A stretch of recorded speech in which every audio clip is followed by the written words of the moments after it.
The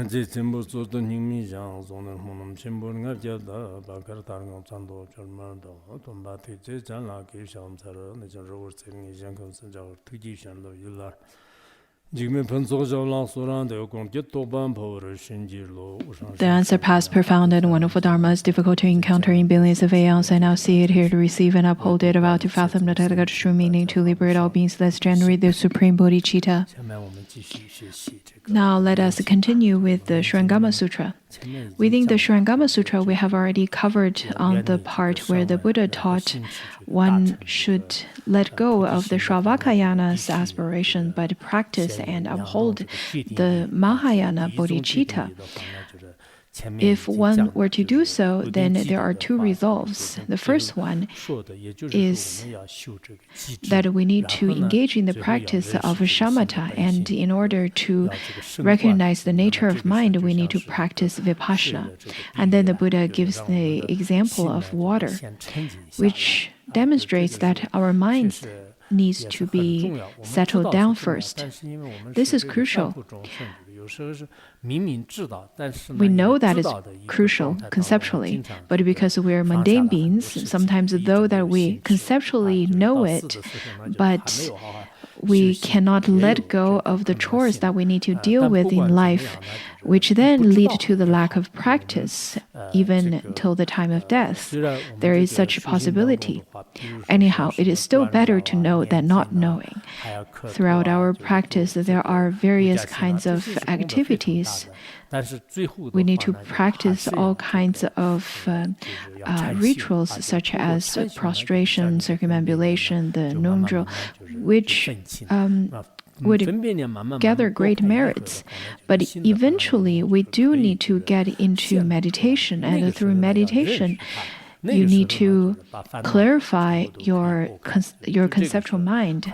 After the conceptual mind would settle, your nature, the nature of your mind would be able to be revealed. At that time, you can recognize the nature of your mind, and then that's the time when all the afflictions would no longer fetter you.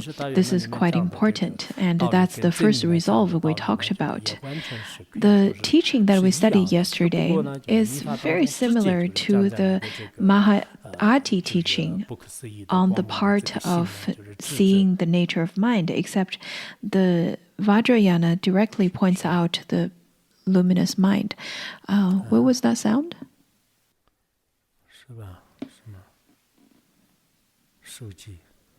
A cell phone sound?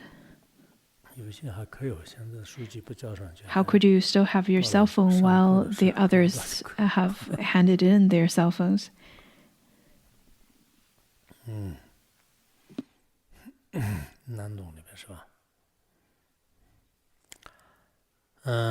这样的之所以这个大圆满的这种修行呢 The practice of Mahayana, by relying this particular method of direct pointing out, would lead you to recognize the nature of your mind, and these two methods are very similar. This time, while we're studying the Surangama Sutra, a great deal of the teachings within this text are very similar to the pith instructions to the Vajrayana teachings, and sometimes we can say that they are exactly the same. Maybe people would say that the Surangama Sutra is a Sutrayana teaching. But over here, in terms of giving the particular pith instructions on recognizing the nature of mind, it is indeed quite supreme.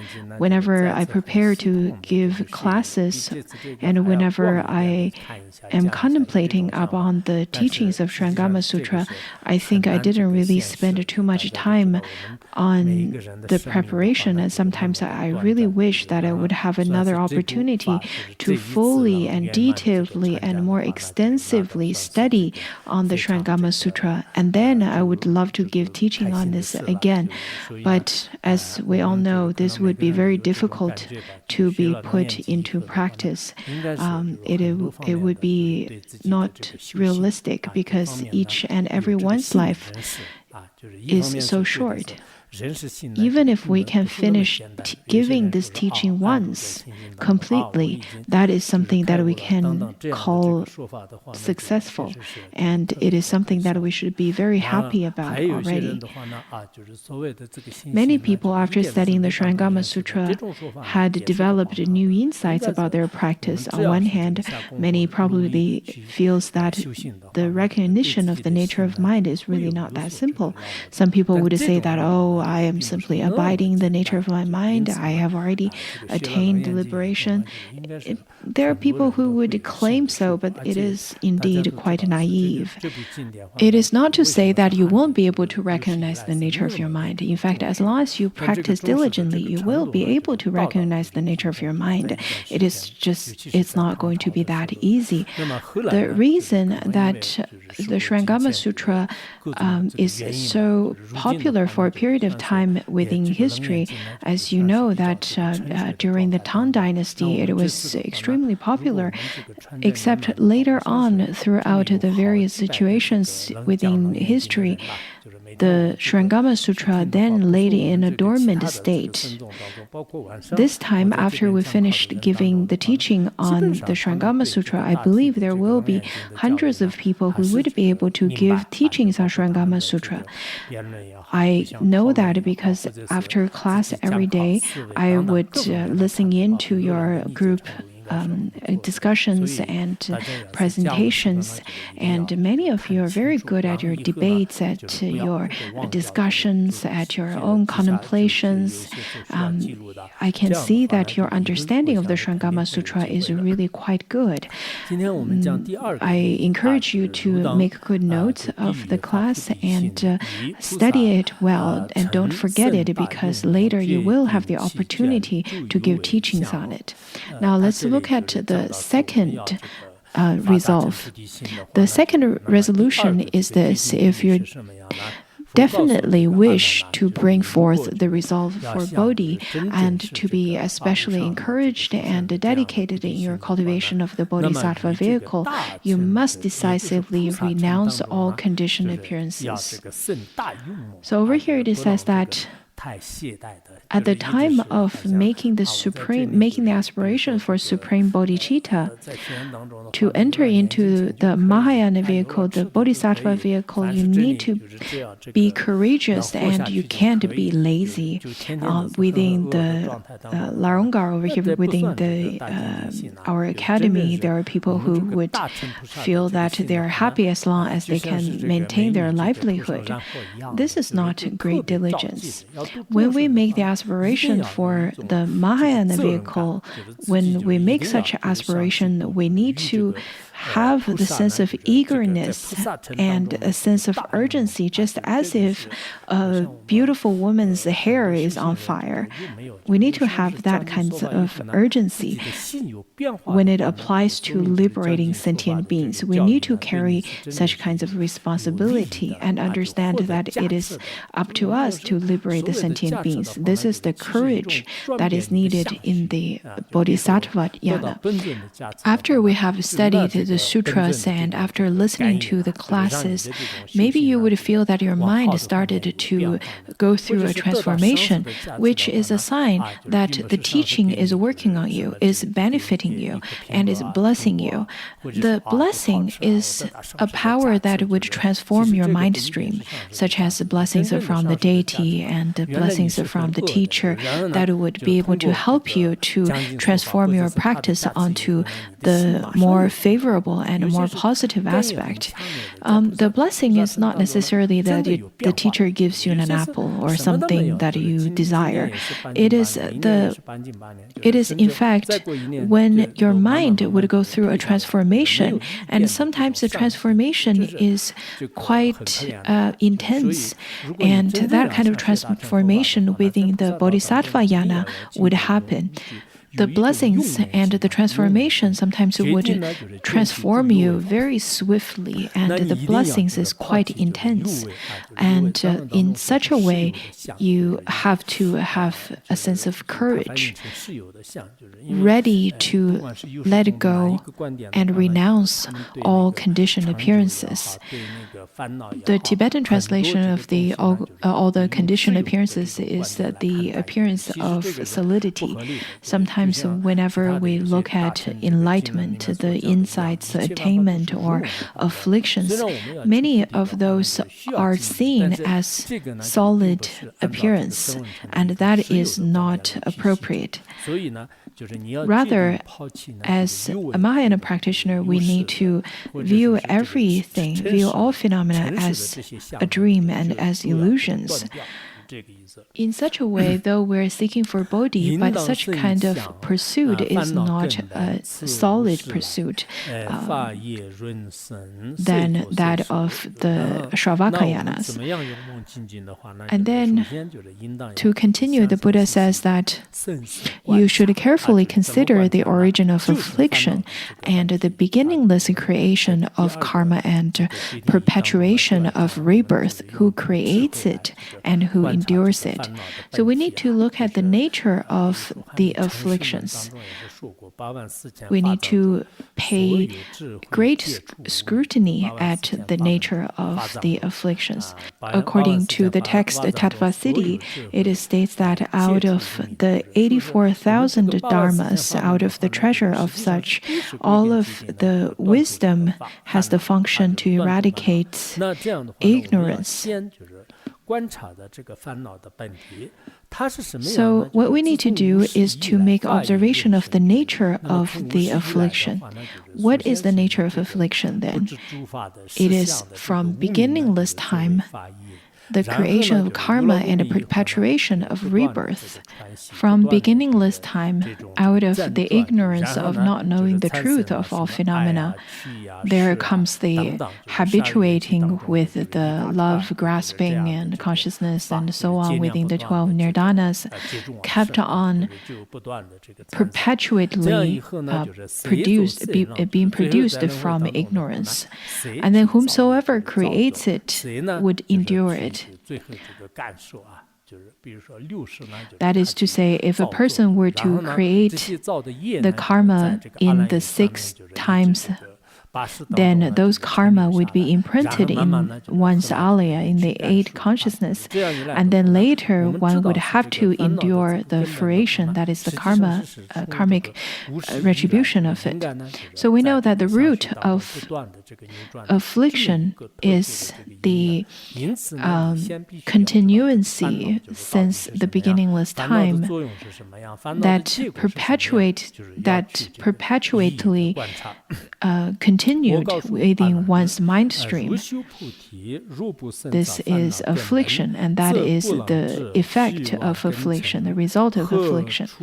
And then the Buddha told Ananda, saying that if in your cultivation of Bodhi you do not carefully consider the origin of affliction, you cannot realize the empty falseness of the sense organs and sense objects or the location of delusion. If you don't even know its location, how can you subdue it and reach the level of the thus come one? Now the Buddha is not scolding him anymore, so Ananda is not crying anymore. Now the Buddha is extremely kind to Ananda and has been giving very profound teachings to Ananda, and Ananda must be really happy at this point. Over here the Buddha said that, well, Ananda, if you really want to practice the Bodhi, if you really want to cultivate the Bodhi, if you do not observe the roots of affliction, then you would not be able to know the falseness of the 6 roots and the 6 sense objects. Making observation of affliction is so crucial, without which we would not know everything is simply empty falseness. within conventional truth, everything is no other than the entanglement of subjects and objects, which then produced all kinds of delusions within the animate and inanimate world. Without making further observation of afflictions, we would not know that the 6 roots and the 6 objects are simply falseness. We would not know where and how it is false. If you remember, at the time of studying entering the way of the great vehicle, it states that if you are a practitioner that wants to be parted from the suffering ocean of samsara and attain the Supreme Bodhi, then at first you have to make the observation of affliction. And then there's the explanation of the nature of affliction, the various schools' explanation of the nature of affliction. So in terms of affliction, we have to understand that it is just as a dream and as an illusion.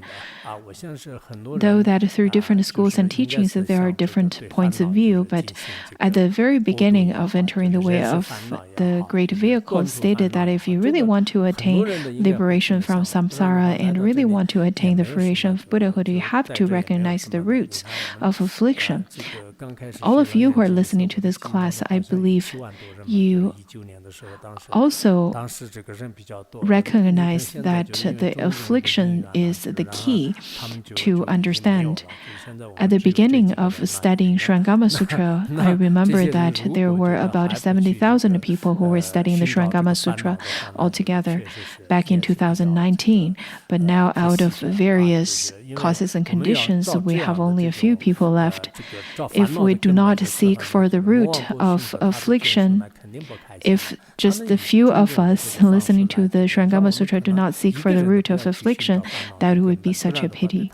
Because whenever we are looking for the root of affliction, the Mara Papian and his retinues would definitely be very upset. They would use various ways to stop us from doing so, because if we were to find the root of affliction, we would be harmful to them, to the Maras. So whichever way we use and however the conditions are, we definitely have to find the root of affliction. Otherwise, there is no way for you to attain Buddhahood nor to liberate sentient beings. The kinds of sentient beings with great amount of suffering and afflictions, how could you liberate sentient beings?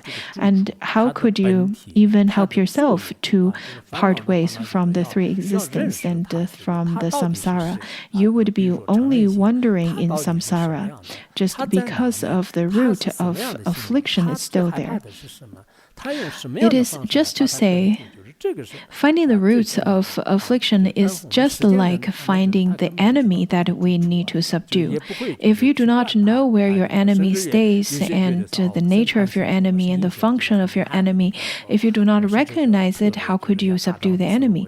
Similarly, whenever you want to subdue afflictions, you have to recognize it. What is the affliction, such as aggression? Then what is it? Where is it? What's the shape of it? What is the most terrifying thing that the aggression would be afraid of, and how can we uproot such kinds of affliction? That is the most important. Unlike for the mundane beings, without knowing the suffering and the harm that could come from the afflictions, they would feel quite proud whenever they have aggression and greed and so on and so forth.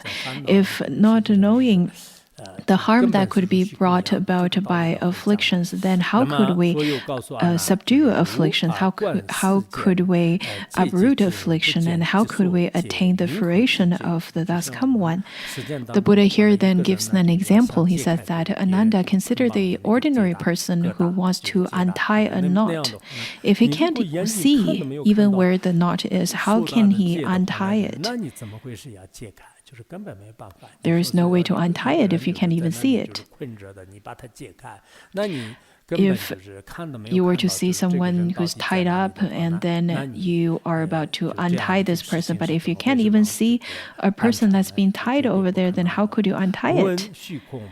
And then the Buddha continued to say that, but I have never heard that one can obliterate empty space. Why? It is because emptiness has no form or appearance. Therefore, there are no knots to untie. The affliction is just like space. This is the meaning of this example. We have never heard the destruction of space, untying of space, tearing up of the space, to axe through the space, to burn the space.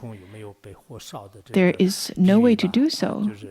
When we study the Uttara Tantra Shastra, it also talks about could you burn the space? Could you tint the space? Could you destroy the space with weapons? Nobody had ever heard such kinds of expression or such thing that the space can be broken by anything, because the space does not have any form. If the space doesn't have any form, then how could the space be tied up?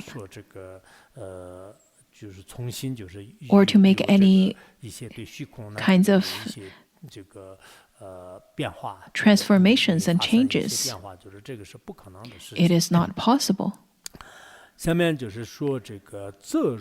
the Buddha continued to say that, but now your visible eyes, ears, nose, and tongue, as well as your body and mind, are like the 6 thieving matchmakers.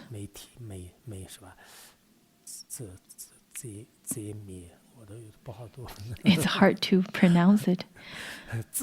The thieving matchmakers.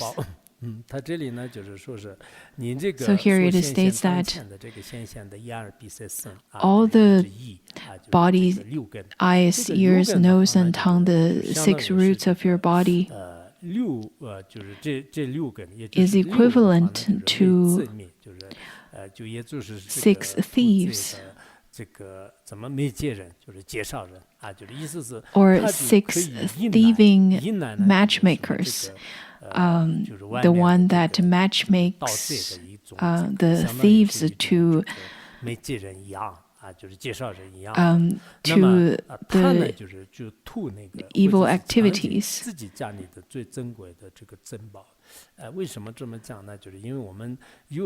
They would then plunder the jewels of your household.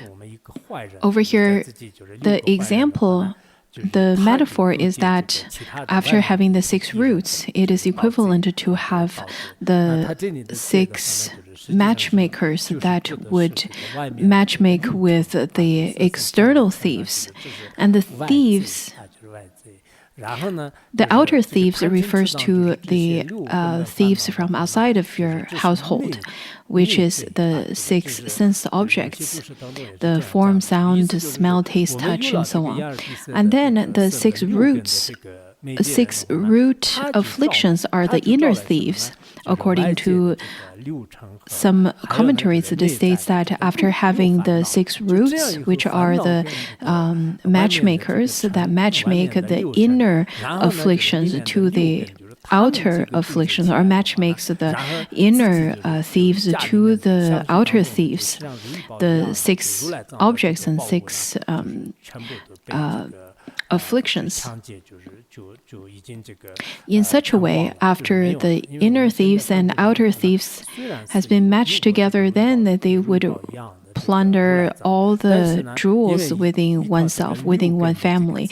And the jewels refers to the Tathagata, the Buddha nature. As mundane beings, though that we have the wish-fulfilling jewel-like Buddha nature, but because of the thieves, that is the 6 roots, and the 6 objects, that's the afflictions, with the entanglement of the two, then the jewel-like Buddha nature would be stolen and result in the poverty of ourselves.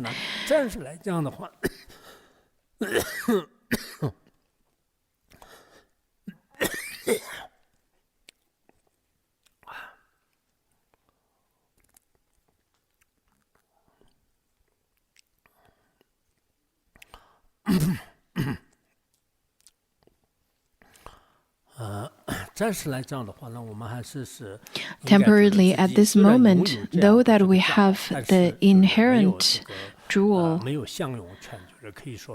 we do not have the rights to use it, because this wish-fulfilling jewel is under control of the thieves. According to Master Yuan and Master Jiao Guang, they stated that the metaphor of 6 thieves to refer to the 6 objects is not reasonable, because the 6 objects are inanimate. But over here, this is really an example to demonstrate the meaning, but not necessarily referring to animate or inanimate. So, to demonstrate this particular teaching, we do not really need to understand it according to the Sutrayana's point of view, where before the consciousness enters into the 6 roots themselves are indeed inanimate. So over here, this is really just an example. It's not necessarily to point to that the form, sound, taste, all of those objects are animate at all. It is not necessarily should be understood in such a way. Also, yesterday we also talked about the 4 great elements and the 6 objects. At the time of intertwining of the 2 will form illusion, the false illusions. To further explain on that point is to say that the 4 elements do not have consciousness. However, at the time of intertwining with our consciousness, there is the sensation of the earth element being solid and the fire element being warm and the wind element being of movement and then the water element being moist. But the 4 great elements do not have life, or they are not sentient, they are inanimate. But at the time of being entangled with our 6 consciousness, then the falseness would appear. If the 4 great elements were to intertwine with the 6 roots and 6 consciousness, then the falseness, the delusions, the mad mind will start to manifest. So within samsara, so we need to understand how the body and mind consciousness relate to one another within samsara. I think the teaching within the Surangama Sutra is indeed quite excellent, because the 4 great elements are inanimate, and how could the 4 great elements that is inanimate to be intertwined with our consciousness? At the time of truly making the observation, it is not possible, because the inanimate do not have sensations, and then the animate has sensations. So the 2 cannot be mixed together. And without truly scrutinize the 2, then there is the false sensation that the 2 are intertwined together, but they're just a false perception. And then with such kinds of false perception, there are all kinds of wondrous illusions and causes and conditions would manifest. It is just like when we dream. There is no mountains, rivers, and elephants in the dream, nor at the same time when we're dreaming, those things do not manifest outside, because there is no eye root, ear root, there is no such kinds of perceptions at all, but the person who's dreaming would be able to perceive the elephants and the mountains and rivers and so on and so forth. But those are simply delusions, and the delusions can manifest. As long as the causes and conditions are mature, are met, then the delusions can manifest. And then the Buddha said that, and thus, from beginningless time, living beings and the world have been being bound up together so that the material world cannot be transcended. It is because of such a reason, from beginningless time, the sentient beings have been fettered by affliction and being bound in this material world, in this inanimate world, and cannot transcend it. Around this part, Master Xuanhua gave the example of toku. A toku in the Chinese language is living Buddha. And then Master Xuanhua said that, well, if you were to say that you're a living Buddha, I would be quite mad at you and I will beat you up and I will kill you. But the toku got quite upset and then he walked away. And Master Xuanhua said that how could there be such a living Buddha that is afraid of death and afraid of being beaten up? To point out that to have a living Buddha is not appropriate. It is not reasonable. But maybe it is because Master Xuanhua did not understand some of the terminologies that's used in Tibetan Buddhism. Because living Buddha that's translated into Chinese language is not the meaning of a toku. And Master Xuanhua, since he did not quite understand, though he received and had met the 16th Karmapa, and in some of his books he would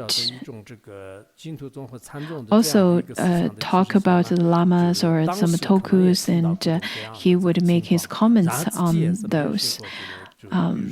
We can see that Master Xuanhua was definitely someone who's quite straightforward and sometimes forthright in some of his opinions. But I think those are under certain circumstances, and maybe there's some misunderstanding, and sometimes maybe just a verbal criticism of certain wrong situations. Those could be his remarks under specific situations and not necessarily something that should be recorded or should be transcribed in such a way. Anyhow, there are the different manifestations of tokus. As you know, that living Buddha is not the meaning of the word toku. There are some true rebirth of bodhisattvas and Buddhas, and sometimes those, even as the manifestations of Buddhas and bodhisattvas, they would appear to have also fear and various situations. So when we look at the situation, also when we look at the situation where the great masters of the past criticize other teachers or criticize other people, the disciples shouldn't parrot the teacher's reaction, because we don't know what the sacred meaning of the teacher could be. When we hear the debates and arguments or praises or slanderings of the great masters, we shouldn't follow and we shouldn't parrot such kind of behavior or words. On top of that, some teachers at the times of certain situations, they would criticize others. However, those could be only directed to that particular person or that particular situation. For example, maybe I would criticize a certain person over here in class, but the language that I would use in that instant is not necessarily fully reliable. It could be something that would provide a reference point, but not necessarily completely perfect. Therefore, we should not hold on to those kinds of criticisms. And then the Buddha over here continued to tell Ananda, saying that what is meant by the time and space of living beings? Time refers to change and flow. Space refers to location. Over here, the Buddha points out that the sentient beings would not be able to transcend samsara is because of grasping. If we do not talk about Buddhism at first, in the other religions, some of the sages within the other non-Buddhist religions would already be considered as parted from afflictions. However, if their habitual tendencies has not been uprooted, some of the sages, for example, though appears to have already eradicated their greed, has already parted from greed, but at the time of hearing hearing some melodious songs and sounds, their habitual tendency of afflictions would revive again. So before we completely uproot affliction, completely uproot ignorance, then it is not possible to truly transcend samsara. That is the reason that's stated over here. The worldly beings over here, that is connected to the other living beings,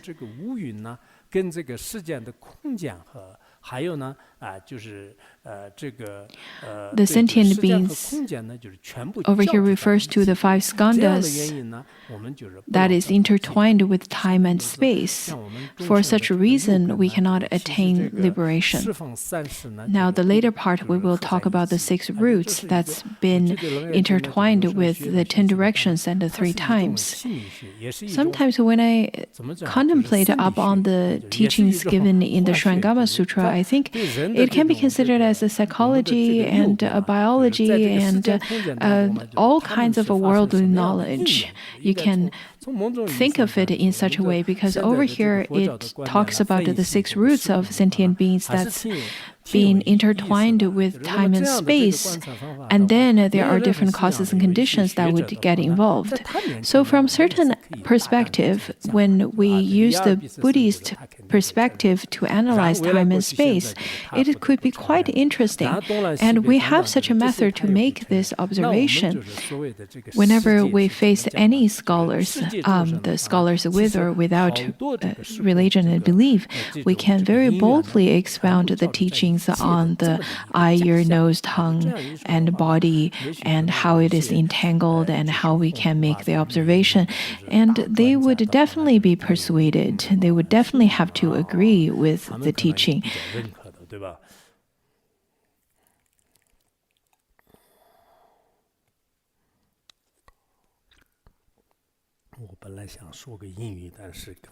Initially, I wanted to speak some English, but I got a little bit stage fright, so I'll let it go.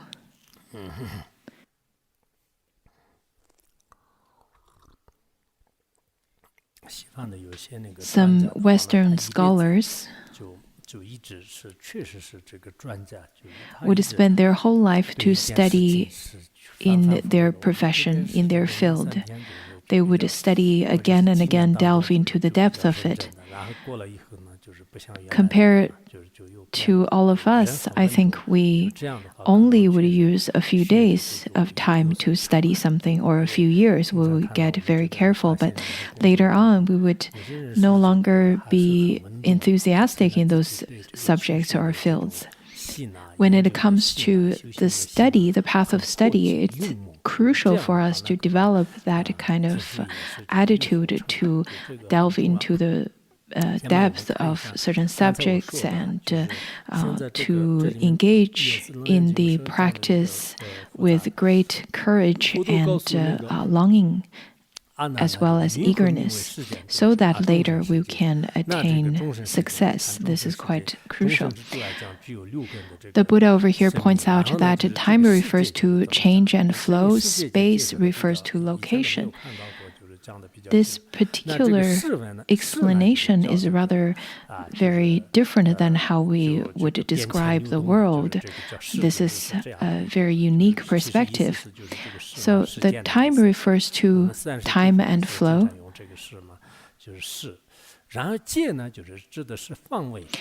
And space refers to location, but together in the Chinese translation, it is rendered as the world.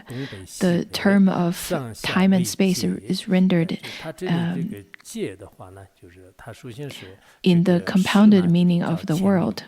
The Buddha then continued to say that you should know by now that northeast, southwest, and northeast, northwest, southeast, southwest, above and below are space. Altogether, there are the 10 directions.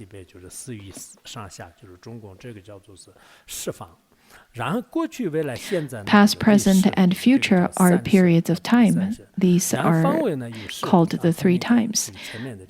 There are 10 directions in space and 3 periods of time.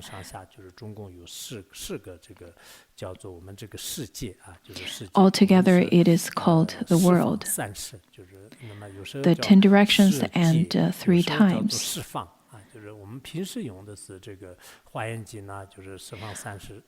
Sometimes it is called the world, sometimes it is called the 10 directions. When we read the Surangama Sutra, it says that the sentient beings of the 10 directions and the 3 times, they are often the description of the 10 directions.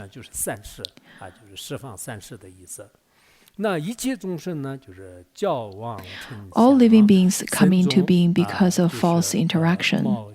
Their bodies go through changes and they're caught up in time and space. The 10 directions and the 3 times, using our modern language, it is called time and space. According to Albert Einstein, the time and space is simply the illusion of the human beings. And from the perspective of Buddhism, if we were to further make the observation based on the partless particles and partless units of time, then the time and location are also empty. They're not truly existent. It is simply something that we would use in our conventional life. All the sentient beings of the 6 realms, in fact, all have the penetrating Buddha nature. It is pure and pervasive. However, because of the 4 great elements and the karma of the sentient beings at the time of the intertwining of the 4 great elements and the karma of the sentient beings, then there forms the illusion. So the 4 great elements would become obscurations, and by holding onto the illusions, the sentient beings would continuously to wander in samsara, and the body would continuously manifest because of causes and conditions. According to the Tibetan translation, over here where it talks about the caught up in time and space, is translated as infinite time. Because the sentient beings' dualistic thoughts would intertwine with the external causes and conditions, and then the body and mind consciousness of the sentient beings would continuously to manifest in this world until infinity, until the end of samsara. So the sentient beings would continuously to intertwine with the 10 directions and 3 times. For the complex causes and conditions, at the time of intertwining, then the sentient beings will continuously to wander in samsara, will continuously to exist. According to a commentary, it says that the mind itself does not have time nor location. Our thought at this very moment is not existent. But the sentient beings, because of the existence of the dualistic thought, after such dualistic contemplation, then there is the manifestation of root, and after root, then the 10 directions, and then the 3 times. And then the continuous changes and manifestations, including the world that is full of all kinds of phenomena.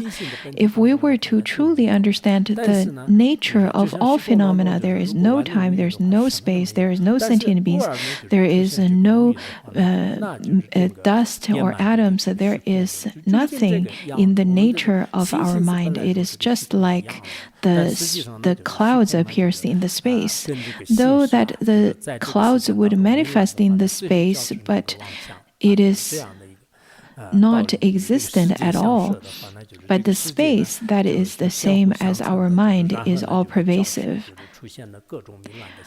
But since the space would intertwine with mind consciousness, which would result in illusion, then various kinds of phenomena would also appear on top of being intertwined with world and with time and location. The Buddha continued to say that, however, although there are 10 directions in space, those known in the world as north, south, east, and west are the only ones that can be clearly fixed. The sentient beings that perceives the 4 directions, the mundane beings usually would be very clear of these 4 directions of the north, east, west, and south. And those directions would not change. However, above and below have no position. The intermediates have no definite direction. That is to say, if you were to walk to the west, then your previous location would be more of the east. However, the general direction of the 4 great directions would not have great change. But the above and below doesn't really have a fixed location. If you do not have up and below, then how could you have a fixed location of middle? So the above and below are rather just illusions. It is different than the 4 directions. Later, we will look further into it. Since the 4 directions are rather quite clearly fixed, and then over here it says that determined clearly to be 4 in number, they are then combined with the 3 periods of time. 3 times 4, or alternately 4 times 3, make 12. These kinds of multiplication over here, according to different commentaries and according to different great masters of the past, are the explanations are a bit different. But after calculation, I think the numbers are similar. I personally feel that the explanation given in Holding the Palm commentary is rather a bit easier to understand. So over here we will calculate it according to that commentary. How is it calculated? It is stated that the 10 directions and 3 times can manifest into many different phenomena and many different numbers. Just like when we make the visualization of the Buddhas of 3 times. And then we can visualize 10,000, 1,000, 100,000, and so on and so forth, just like the cloud offering of Samantabhadra. It would be infinite. So over here it says that the time and space roughly can be calculated as 12. And then 112 and then 1200. It is related to the 6 roots of sentient beings. Then it is the 7200. How is it calculated then? It is that the 3 times the 4 directions, that is 12, and the 3 times before the 4 directions, that is also 12. The 4 are 4 directions, and 3 is the 3 times, so 3 times 4, 4 times 3, whatever it is 12. The result is 12. we've memorized it in elementary school, so it's not that difficult. In China, we would memorize this multiplication table in elementary school, but I think it is not a popular way of doing multiplication abroad. Over here, the 12 is a sign of intertwining of time and space. The 3 times the 4 directions, then that is the 12 according to the time. If it is the 4 directions times the 3 times, then that is the 12 that is associated to the directions. Increase it 3 times, itself multiplied by 10 and again by 10 to reach the thousands. So over here it says 12 times 10. Why 10? If the 12 were to be the 12 from the directions, and then there are the 10 more times that you can multiply it. How do you get the 10 times then? It is the future of future, future of past, future of present. And then the present, there is a present of present, and present of future, present of past, and past also has such 3 times. And then there is the time there is the direction as well. So the directions can further be divided into the 4 directions, and then on top of the 4 big directions and the 4 sub-directions, and then the top and below, then there are the 10 directions. So the 120 times the 10 directions, that is the 1200 in total. Now, to summarize, the 12 times multiplied by 10 directions, which is 120, and then multiply 10, that is the time, then that is 1200. This is clear, right?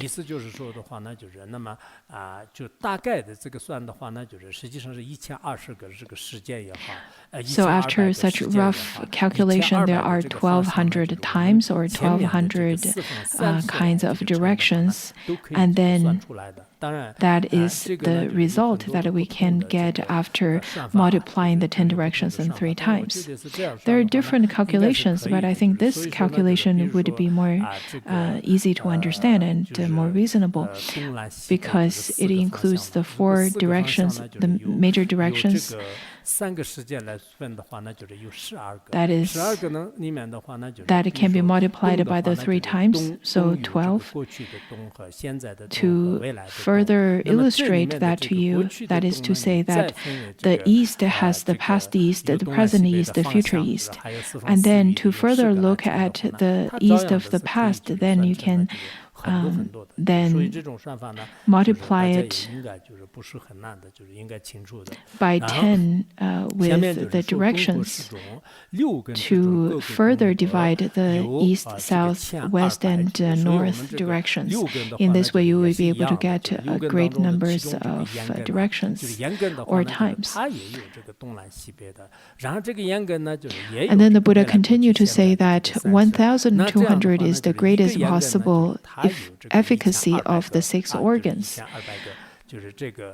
Now, out of the 6 roots, there could be the 1,200 possibilities as well, because the roots can be multiplied to the directions. For example, the eye sense organ can be multiplied to the 3 times, and then eventually it will come to the 1,200 number as well. And all of these 6 roots are all pervasive too. After studying this, what do we know? What have we learned from it? It is that within this world, the the physical body of the sentient beings and how it relates to time and location are quite complex. Including our consciousness is quite complex. It is intertwined in such a complex way. After making such a calculation, we come to this conclusion, which is quite interesting because our eye faculty can be calculated with 1200 time and location, and then same applies to our eye consciousness. That is to say, if your faculty of the eye has the directions with such grand numbers of possibilities, so it also applies to the eye consciousness as well. When I read into those different commentaries, some of them could be quite confusing and some are quite interesting to understand. I definitely think that this world, if we can perceive this world in such a way, it is quite interesting because when we look at us, ourselves, we seem to have this one body, but our 6 roots, 6 consciousness, 6 objects can be calculated by the possibilities by the space and time, and it can be further divided into infinite numbers. But none of them are truly solidly existent. This is quite interesting, isn't it? So maybe we should stop here today. And right now, I would like to give you an oral transmission. It is an oral transmission of Simhavaktra Dakini, which is a wrathful manifestation of Avalokiteshvara. Usually this is included, it is included in Lirablambha's Terma collection, and every noon we would chant that. It is included in that chanting. In the first few years when I first came here, I would chant it every day, but I have the responsibility to give you the oral transmission, so I'm giving it to you right now. Pontsuk Rinpoche once stated that Simhavaktra Dakini is a great deity to practice protection and revert curses and revert the obscurations. She is a great deity to protect the practitioners, especially when others were to create difficulties and obstacles to you, or curse you, and so on and so forth. I have a photo to show you. This is a photo of a tanka that's been sold for, I think, 300 million Hong Kong dollars, and this is a statue that I'm showing you right now. The deity is a wrathful deity. Many probably feel that the deities, according to Tibetan Buddhism, may seem to be quite strange and have a variety of appearances. But we know that out of all the non-humans, there are different manifestations of the deities. For example, this one is a lion-faced Dakini, and then there's the vulture-faced Dakini, and then the tiger-faced Dakini. The 58 wrathful deities would appear at the time of death. So if we were to chant these mantras and familiarize ourselves with these deities right now at the time of death, we would be happy to meet them.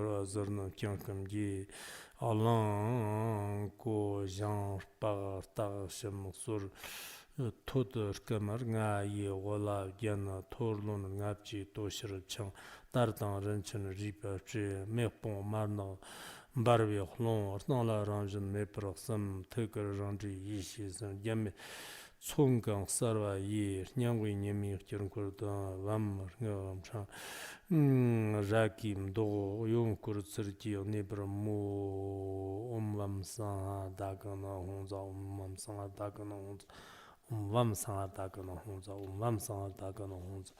这中间还有一个它的赞颂文，然后慧智和那个宿护都是就是阿嘎萨玛拉的夏萨拉梅帕的阿嘎萨玛拉的夏萨拉梅帕的这个注意啊，就是阿嘎萨玛拉的夏萨拉梅帕的，就是刚才那个万桑尔大格农红子。万桑尔大格农红子，就是这个是四面父母的信主，然后下面的是这个慧智和保护的这个信主啊，就这个以后可能大家多念一下，就是这样的话还是很重要的。看这个后来有一个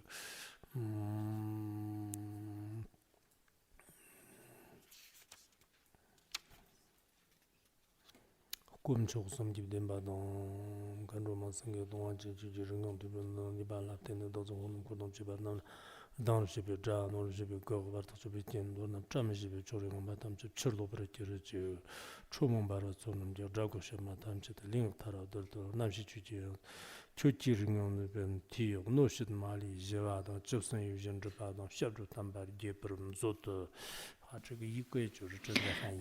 Now the sadhana is currently being translated, and I should be able to make it available before the end of the year.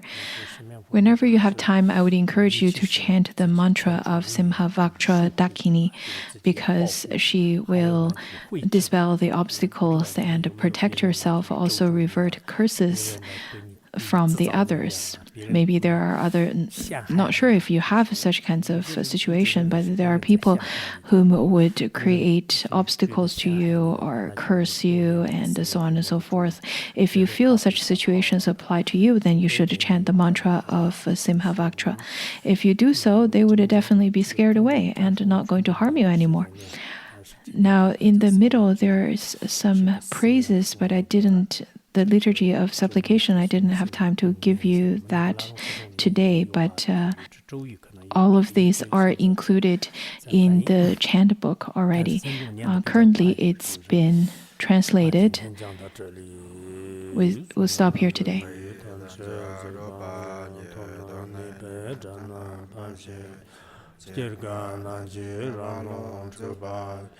Zhibim Tsulin Zhuwa Zhuwa Zhuwa